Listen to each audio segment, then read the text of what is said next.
हाँ जी बिल्कुल ठीक हूँ जी, ठीक हूँ बिल्कुल बिल्कुल। हाँ कोई नहीं, पहुँच जाएंगे जी पैसे आपके। बाबूजी बाबूजी जी आपका 500 का नोट गिर गया जी।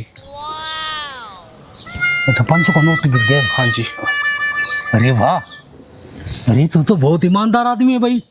आज के जमाने में ईमानदार लोग मिलते ही कहाँ है। गुड, ले ये 500 रुपये। और सुन, ये 100 रुपये और मेरी तरफ से।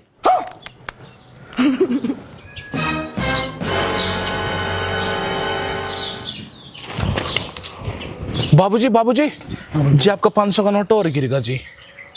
अच्छा अच्छा अच्छा अच्छा, ले भाई 100 रुपये मेरी तरफ से और इनाम। मैं बड़ा खुश हूँ तेरे से, ठीक है। बाबूजी मना बहुत अमीर लग गया है। क्यों ना एक काम करूं, ये जो पैसे मिले और जो मैंने एक महीने हुए 30-40 हजार रुपये जोड़ रखे थे। बाबूजी बाबूजी बाबूजी जी आपके जी 30-40 हजार रुपये जी पीछे गिर गए थे जी, मैंने अभी दिए जी आप तो ठाका। अरे भाई मैं तो 1 घंटा इनको ढूंढ रहा था। बाबूजी बाबूजी